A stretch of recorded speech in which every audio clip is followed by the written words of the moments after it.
안녕하세요. 잡시광입니다. 중국 축구는 곧 세상에서 사라질 것입니다. 중국 축구의 부정부패는 그야말로 심각한 수준입니다. 중국 축구 국가대표팀이 아시안컵에서 졸전을 거듭하자 이례적으로 중국 관영 매체가 자국팀을 아시아 3류라며 강하게 비판해 눈길을 끌고 있습니다. 얼마 전에는 시진핑 중국 국가주석도 자국 축구 국가대표팀의 실력에 대한 확신이 없다며 쓴소리를 한 바 있는데, 중국 축구에 대한 이런 비관적인 시선은 축구계에 만연한 부정부패가 그 원인으로 보입니다. 최근 중국 관영 CCTV에서 중국 축구계 부정부패 관련 다큐멘터리를 방송하면서 크게 파장이 일었는데요. 오늘은 그 실제 방송된 영상을 같이 번역해보면서 중국 축구의 심각한 부패 상황을 확인해보겠습니다. 얼마나 심각하길래 중국 관영 매체에서 이례적으로 아시아 3류라고 비판을 한 것일까요? 자세히 알아보겠습니다. 관영 매체 후베이일보, 산하 극목신문과 남방일보 등은 지난 17일 치러진 중국과 레바논 대표팀의 아시안컵 조별리그 2차전이 0대0 무승부를 기록했다고 전하며 8강 진출 목표 달성 가능성이 희박해 보인다고 전망했습니다. 중국 대표팀은 지난 13일 치러진 조별리그 1차전에서는 아시안컵에 처음 출전한 타지키스탄을 상대로도 승부를 가리지 못하고 무승부로 시합을 마쳐 현재 2무를 기록하고 있습니다. 3차전 상대는 주최국이자 지난 대회 우승국인 카타르로 객관적인 전력상 중국보다 한 수위로 평가돼 승리를 장담하기 힘든데요. 이에 중국 매체들은 국제축구연맹 랭킹 100위권 바뀐 약체팀들과 경기에서 잇따라 비긴 것은 중국이 아시아 3류 팀으로 전락했다는 사실을 인정하지 않을 수 없게 한다고 목소리를 높였습니다. 또 중국이 운이 좋아 조별리그를 통과해 토너먼트에 진출하더라도 다른 조 1위 팀과 상대하게 될 것이라며 아직도 중국이 8강에 진출할 수 있다는 환상을 갖고 있느냐고 오히려 반문하기도 했습니다. 그러면서 8강 진출은 중국 팬에 대한 희망 고문일 뿐 중국팀은 조별리그를 마치자마자 짐을 쌀 가능성이 크다고 단언했습니다. 중국은 각종 스포츠와 문화행사를 애국심 고취에 이용하고 있다는 점에서 중국 관영 매체가 오히려 자국 축구 국가대표팀을 강하게 비판한 것은 이례적인 일로 평가됩니다. 앞서 시진핑 국가주석도 지난해 11월 미국에서 열린 아시아태평양 경제협력체 정상회의에 참석해 자국 축구 국가대표팀과 관련해 쓴소리를 한 일화가 알려진 바 있습니다. 시 주석은 당시 행사장에서 세타 타위신 타이 총리와 마주쳤는데, 세타 총리가 전날 열린 2026년 월드컵 예선에서 타이 대표팀을 이긴 사실을 전하자 시 주석은 정말이냐고 되물은 뒤, 그런데 내 생각에는 요행이 크게 작용한 것 같다. 나는 중국 축구 국가대표팀 수준에 확신이 없다고 말했습니다. 축구광으로 알려진 시 주석은 자국 축구대표팀을 2050년까지 세계 최강 수준으로 육성하는 이른바 축구 굴기를 추진하면서 그동안 축구계에 각종 지원을 아끼지 않았습니다.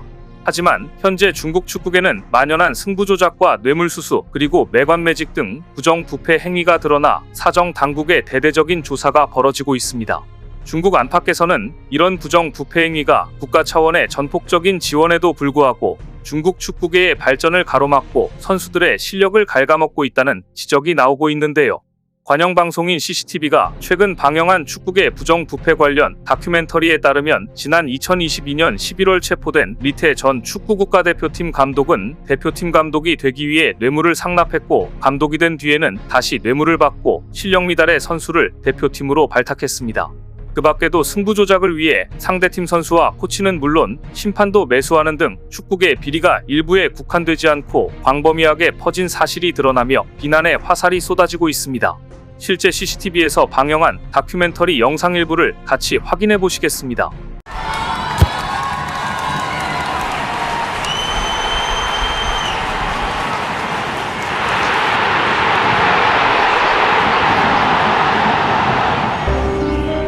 .2022年2月1日，随着中国国家男子足球队兵败越南，提前2轮宣告无缘卡塔尔世界杯，中国球迷的期望又一次以失望告终。足球被誉为第一运动，深受人们喜爱。发展和振兴中国足球是建设体育强国的必然要求，也是广大人民群众的期盼。然而，当中国众多体育项目蓬勃发展，男足水平却一路下滑，假赌黑丑闻频发，行业乱象丛生，与人民群众的期盼渐行渐远。中国足球到底怎么了？这是无数球迷多年在问的问题。一段一段的往下降。从2022年底开始，中央纪委国家监委机关会同驻国家体育总局纪检监察组、湖北省纪委监委，采用市组地联合办案工作机制，彻查足球领域系列腐败案件，深挖背后的问题根源。足球领域它出现了系统性塌方式腐败，纪检监察机关重拳出击，不敢不能不向一体推进，惩治力度前所未有。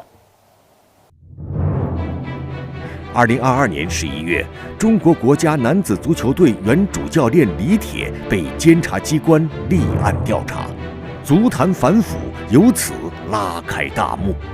随后，中国足球协会陆续有10多名高层和中层干部接受审查调查，其中包括国家体育总局原副局长、中国足协原党委书记杜兆才、中国足协原主席陈戌源。纪检监察机关还会同公安机关调查数十名涉案人员，涵盖教练、球员、裁判、俱乐部高管、经纪人等方方面面。随着系列案件调查全面深入，足球领域存在的深层次问题逐渐呈现出来。经常通过送钱啊、送物啊来疏通办事儿，在这方面好像形成了一种有点像惯例似的。中国足球腐败不是在一个方面，是全方位的。我们有的事情觉得在足球圈里面是习以为常的事情，但现在看来很多事情都是违法的、犯罪的事情。李铁是本次专案第一个接受监察调查并被留置的人员。事实证明，这个切入点的选择是非常精准的。他既在多家俱乐部担任过教练，又曾担任中国国家男子足球队主教练，在足球领域关系盘根错节，你用这种不正当的方式获得了成功，实际上就会让自己变得越来越急功近利，为了要取得成绩，找裁判做工作，收买对方球员、教练，有的是俱乐部找俱乐部的这种方式，变成了一种习惯，或者说是甚至到后来有一点点依赖。到我房间以来，把双肩包往我沙发上一放，说陈主席啊，恭喜你啊，祝贺你啊，对吧？希望能够得光照。然后说什么东西啊？哎，他说老规矩了，我们都这样。挡不住老规矩的陈戌源，自然也挡不住俱乐部的巨额金元攻势。任职几年来，他收受多家俱乐部钱财累计达数千万元。足协主席是这个样子，足协多个部门负责人也八仙过海，各显神通。专案组通过他们的案情解剖廉政风险点，发现足协虽然只是一个社会组织，实际上掌握着巨大的公共资源和公权力，但权力失去监督制约，致使靠足球吃足球大行其道。 중국 매체 소우에서도 중국 축구계 부정부패에 대해 비난하는 글을 게재했습니다. 중국 남자 축구팀은 AFC의 지지를 받지 못하는가? 중국 남자 축구팀의 헤딩슛이 날아간 이유는 무엇이며 중국 남자 축구팀은 이런 성적을 받았는지 리티에, 천슈위안, 두자오카이라고 말하고 싶습니다. 이 사람들은 중국 축구의 죄인입니다. 중국 축구는 AFC의 자존심이 될 수도 있었는데 뜻밖에도 이들이 축구에 대한 존경심을 잃고 축구를 개인 이익의 도구로 활용해 팬들의 마음을 아프게 했을 뿐만 아니라 당혹감을 안겼습니다.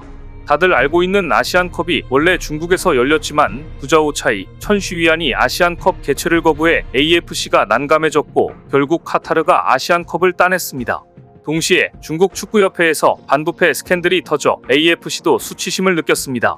CCTV의 반부패 다큐멘터리도 많은 팬들이 시청하셨을 거라 믿습니다. 리티에, 천슈위안, 두자오카이가 카메라 앞에서 고백하는 동시에 다큐멘터리에서 알려지지 않은 많은 비밀이 밝혀지며 많은 축구 팬들의 관심을 끌었습니다. 요즘 중국 남자 축구대표팀이 아시안컵에서 매우 난처한 상황에 처해 있는데 가장 큰 이유는 선수들의 개인 능력이 너무 열악하고 누구도 상대 수비를 찢을 수 없기 때문에 공이 매우 심각하게 실점되는 상황입니다. 사실 중국 축구는 원래 더 잘할 수 있었는데 이들의 이기심 때문에 중국 남자 축구의 성적이 떨어졌고 중국 남자 축구의 성장을 방해하게 된 원인입니다. 이와 같이 중국 관영 매체들에서도 중국 축구를 비난할 정도면 말을 다 한 것 같은데요. 그런데 그 와중에 중국 매체는 아시아 최고의 축구 선수로 한국의 손흥민을 선정하면서 다시 한번 화제가 되고 있습니다. 토트넘 구단은 17일 홈페이지를 통해 손흥민이 중국 매체 티탄저우바오가 뽑은 2023 아시안 골든글로브 어워즈 수상자로 선정됐다고 전했습니다. 손흥민은 투표에서 22.9% 지지를 받아 김민재, 크리스티아노 호날두를 따돌렸습니다. 이로써 손흥민은 2017년부터 7년 연속 수상자로 뽑혔습니다. 2014년과 2015년을 포함해 통산 9번째입니다. 손흥민이 수상하지 못한 2013년은 혼다 게이스케, 2016년은 오카자키 신지가 차지했을 때였습니다. 아시안 골든 글로브 어워즈는 티탄저우바오가 프랑스 매체 프랑스 풋볼이 시상하는 발롱도르에서 착안해 2013년 제정했습니다. 아시아 축구연맹 소속 국가나 팀에서 뛰는 선수를 대상으로 상을 주는데요.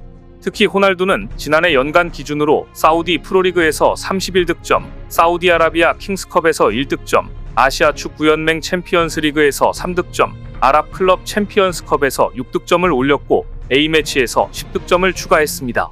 하지만 중국 매체가 선정한 아시아 최고 선수는 손흥민이 선정된 것입니다. 현재 손흥민은 조국 대한민국을 64년 만에 우승으로 이끌기 위해 아시안컵에 집중하고 있습니다. 앞으로 남은 경기에서도 한국 선수들이 부상 없이 선전하길 바라겠습니다.